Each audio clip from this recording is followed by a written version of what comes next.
Hi, everyone. This is Robin Kinney from Motor City Woman. And today we are doing part one of the top 10 mistakes that new podcasters make. And I say part one because we're also going to have part two tomorrow, same time, same place, to go over the remaining five. Okay, so we'll do five today and we'll do the remaining five tomorrow. Feel free to put comments, questions, areas for clarification in the comments. This is not pre-scripted. We really want interaction because we want to help as many podcasters or aspiring podcasters as possible, of course. So the only way for us to do that is to answer your questions. So you can leave a comment, you can leave a question, and just let us know that you're there, and anything that you need further clarification on, just let me know. So I'm just going to give a few more moments because I know we were starting a little late because life happens. And so we're about 10 minutes late, but I want to make sure I'm able to share all the information that I have for everyone about the top 10 mistakes that new podcasters make. It's been over 5 years and we've seen so much at Motor City Woman Studios. So I can almost pinpoint which podcasters are going to be successful and which ones are just going to fade away into the background. So I've compiled these top 10 mistakes that new podcasters make. And today we are going to cover the top 5. So the top 5, and these are in no order, specific order at all. But there is a top one that I'm going to be sharing tomorrow. So after you watch us today, make sure you return tomorrow to this same time and place for the second half. So I'll do the top 5 today. I'll do the remaining 5 tomorrow. Again, these are in no particular order, but it's really here to help you, as you're considering and contemplating whether you should start a podcast or even if you just started. These are some things that we've seen that can really help you and guide you along the way. Okay, so I'm just going to give a few more minutes and then we're just going to go ahead and get started. Feel free to use that chat feature and post a comment. Let us know if there are any areas that you need further clarification on or anything that maybe you're going through specifically so we can answer those. Again, this is not formal at all. We want it to be an informal exchange of information and ideas because that's what we're committed to, is helping as many podcasters as we possibly can. We are live streaming on both our Facebook page and our YouTube channel so that if you're not able to stay for the entirety, you should be able to go back to our Facebook page, or you can head over to our YouTube channel and you can see the full recording there. So we are going to save it if you need to come back, but make sure that you're tuned in tomorrow as well for part 2. Today will be part 1 only. It'll be 5, and then we'll do the remaining 5 of top 10 mistakes that new podcasters make tomorrow. Same time, same place to round out the 10. So we'll do the 5 today, 5 tomorrow, round it out. If you have questions, comments, you need clarification on something that I share, make sure to use the comment section, or if you're on YouTube, the chat, and then I can see those and I can answer those right here. And so you can get all those questions addressed and hopefully help you as you begin or continue your podcasting journey. So we're going to go ahead and get started. It's been about 5 minutes. I've been chatting to give people time to log in. And let's start with the first one. The first one is a poorly formatted show.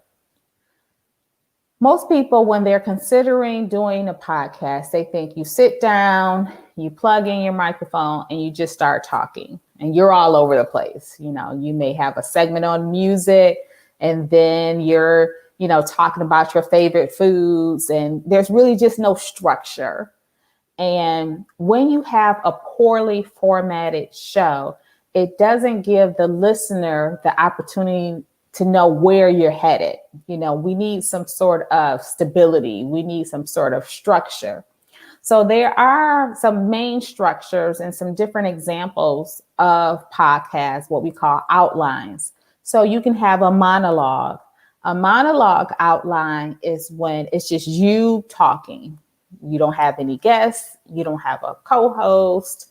Just you sharing your experience, your expertise with your listening audience. The most common outline would be an interview style. So interview style is when you may have a co-host, you may not, and you invite guests on to interview them. So you have a common theme to your podcast. The theme of your podcast may be women entrepreneurs.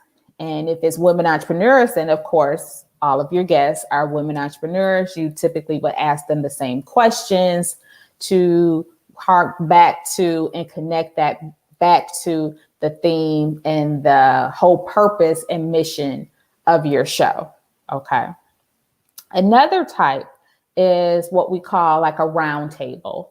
A round table is where it's you may or may not have a co-host, but you may have special guests on. So it's not just one or two people. It may be 3 or 4 people, and you may have a topic of the day, and then everyone can chime in to give their 2 cents on what that topic of the day is. So it's I wouldn't say it's a free for all, but there are definitely more voices to the podcast. And so your audience will already know that because you have a structure and you have your format to your show. So they already know to expect to hear more than one voice.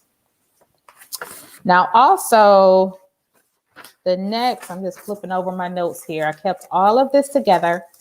Another common outline for podcasts, and we're talking about the top 10 mistakes that new podcasters make. And this first one is not having a format to your show. You're all over the place. So there are different formats and a structure that will help you as you're producing your shows. The next type of outline would be storytelling. And this is probably one of my favorite formats. Think of podcasts like The Moth that is produced by NPR, National Public Radio.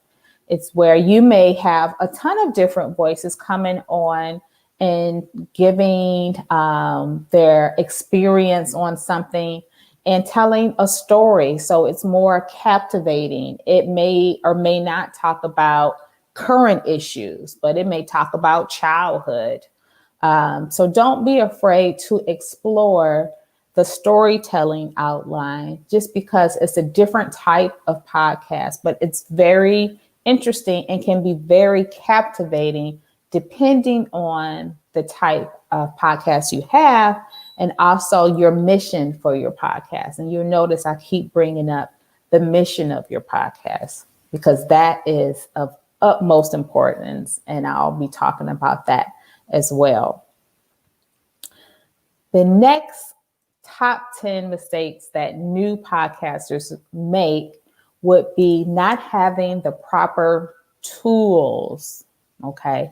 Over the last 4 months, I thought it was interesting that Amazon nearly sold out of all of these at-home microphones. Now, why do you think that is? That's because everyone was podcasting from home, and they may have been new. They may have always had an interest in podcasting, but now they are, have the time. They're at home. So they thought, oh, I might as well give it a go. And here we are. I just thought that was really fun. So having the right tools is important. That doesn't mean you have to spend a ton of money on tools, especially when you're just starting out. I've seen people use like phone apps, the apps that come with your phone, or an app that you can download, and so that you can record right to your phone. Or you can use what I'm using right now, which is just combo earbuds, where, here's the microphone and then here's the headphone. So it gives a better quality sound. I've seen a ton of people use a combo mic headphone that is really practical. You sit, think of those gamers, you sit it right there on your head and you can hear well, and it just really helps with the sound, and making sure that it drowns out any type of background noise, which is really going to help you as you look towards the post-production editing. And we'll talk about that later as well. So if you're just starting out, don't think that you have to buy and spend a ton of money when it comes to a microphone. Anything that's like a USB enabled that you can plug right into your computer, making it super easy to record, and then connect that to whatever platform you're using to edit your podcast, will do in the beginning. And as you start researching the different types of platforms, and the different types of microphones, you'll see that there's a broad range of prices. There's a broad range of capabilities. But starting out, you just want something that's going to help you to sound clear and concise. Okay, so that's what you're looking for, just like a USB enabled microphone that plugs right into your computer. There is no one size fits all. So just kind of start looking around on Amazon or Micro Center locally here in the Metro Detroit area. It's very useful. I've used them in a pinch when Amazon is out of something. Also, another tool is to look at free audio editing software like Audacity and GarageBand if you're a Mac user. Again, as a new podcaster, you want to use the tools that will help your podcast be clear and really help with your audience, but you don't want to spend a lot of money, right? So you can do that by downloading, again, Audacity for PC users, GarageBand for Mac users, absolutely free. Hi, Katrina. Katrina just popped on. And you can use those platforms and use those audio editing software without expending any money, because again, when you're just starting out, you want to try to keep your costs down as low as possible, because as you grow, you'll invest in your podcast, but in the beginning, you just want to keep it as low as possible.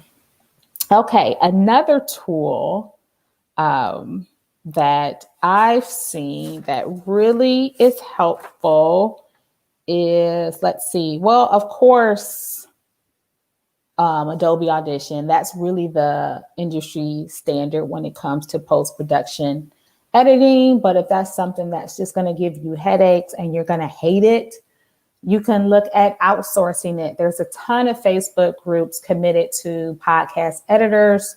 You can look at platforms, Upwork, Fiverr, they're all over the place. Just start looking for a podcast editor where you can outsource that type of things.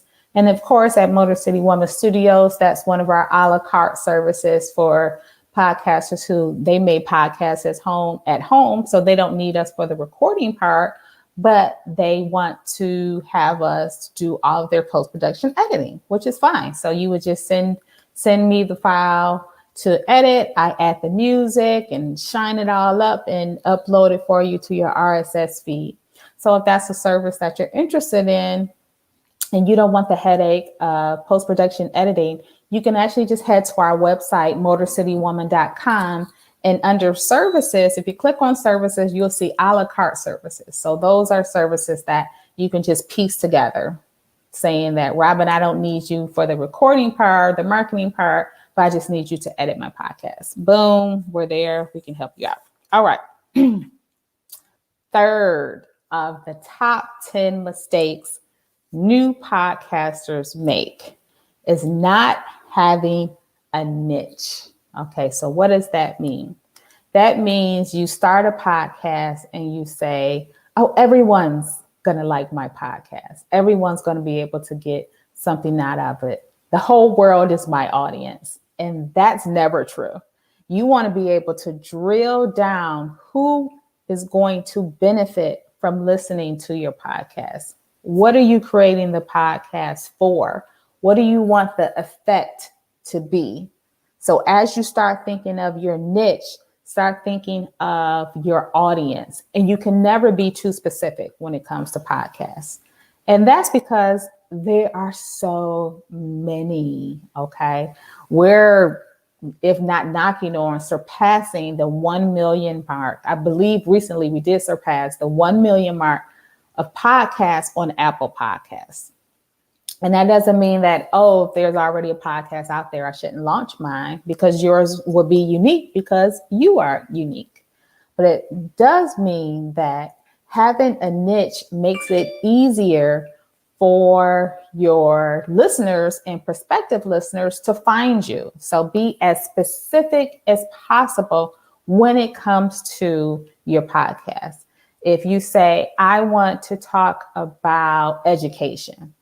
Okay, are we talking about elementary education, post-secondary education? Are we talking about from educator's perspective? Are we talking about from a kid's perspective? Like, who is your ideal listener? Drill down to that niche as much as possible. And then from there, it makes it that much easier to market, because now you are super specific. You know who you want to have on your show. You know what the common theme of your show is, and it just makes things that much easier. Okay. We're at number 4 of the top 10 mistakes that new podcasters make. Again, I'm only doing 5 today. We'll do the second half tomorrow, same time, same place, here on Facebook and YouTube to round it out. These are in no specific order, but I am going to share my top 1 tomorrow. Okay. So number 4, not enough social media presence. Okay. And I know I wouldn't consider myself a social media person at all. However, there are tools that can help you to have that presence without being on social media all day.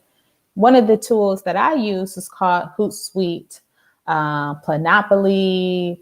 I think it's called Planopoly, Planopoly, any type of social sharing app or software where you can schedule posts. You can share different segments of your latest podcast episode. You can shout out your last guest. Okay. You want to create as many touch points as possible on different platforms. Now, remember, you can't be everywhere at the same time, and you probably shouldn't be. But if you have your niche, again, this goes back to your niche. If you know your niche, that'll make it easier to know where your audience is. So once you have your niche and you know, I know who this podcast is for, I know specifically what I'm going to be talking about, then you can explore and research the best social media platform where you should be. Okay. Some podcasts live on Instagram. Some are only on Twitter. Some are on Facebook. That goes back to knowing your audience, know who your podcast is for. It's all connected. So when you know what platform, which of the social media platforms you should be on, captivating your audience, engaging your audience, making them part of not only a listening audience, but you want them to feel like they're part of a community. The podcasts that do the best form a community.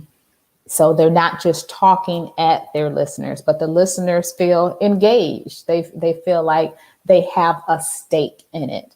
And that really helps to grow your audience, because then that person is talking to a friend, or, someone who may be seeing their post talking about your podcast, and it just expands your reach as well as your listening audience. It's very, very important.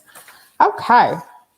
Now here's my fifth one of today. Again, we're only doing the top 5 today. We're going to do the remaining 5 tomorrow of the top 10 mistakes that new podcasters make. So you want to make sure you come back here tomorrow, same time, same place. We're on Facebook and YouTube channel, so you can see what the remaining 5 is and what my top 1 is and what you can do to avoid it.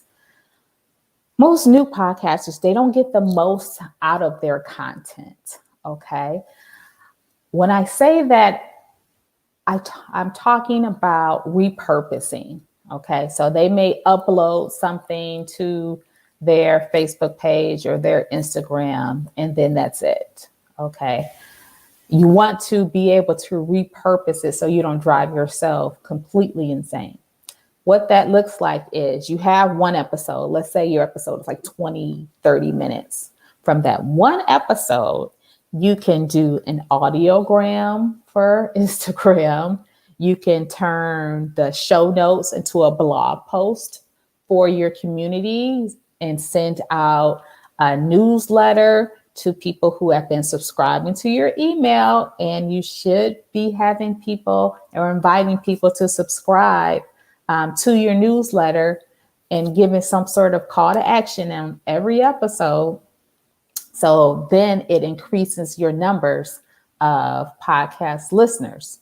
So repurposing is important, because I've seen when podcasters launch and they see all that goes into not only podcasting itself, but building an audience and marketing a podcast, you can burn out. Okay. But if you repurpose, you can give that one episode a longer shelf life.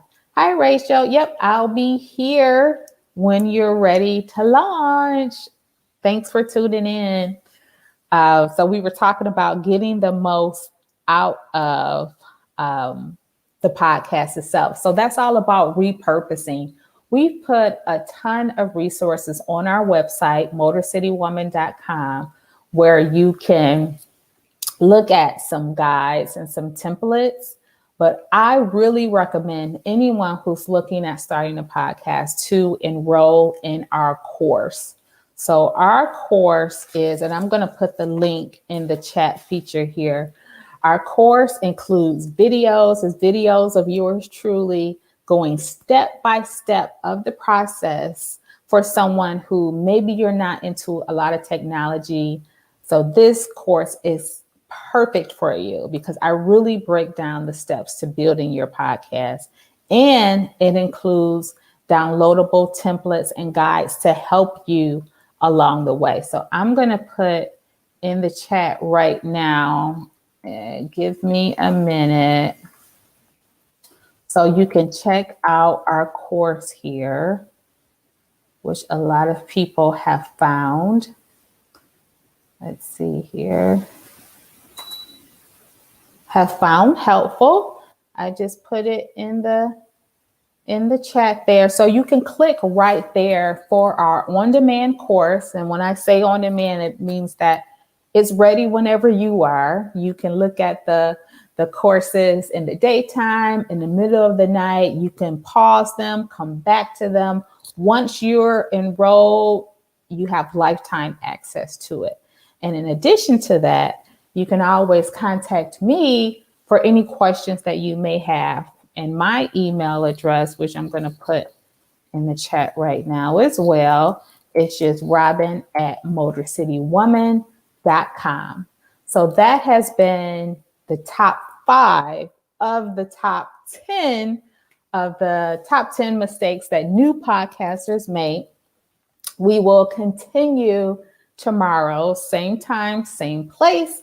noon on the Facebook page, as well as our YouTube channel. So come and join me tomorrow so you can see what those remaining 5s are. And I'll be sharing with you how to avoid these mistakes as you consider launching a podcast of your own. Okay. Well, that's it for us today. I appreciate everyone for tuning in on this terrific Tuesday, and I'll see you next time. Bye.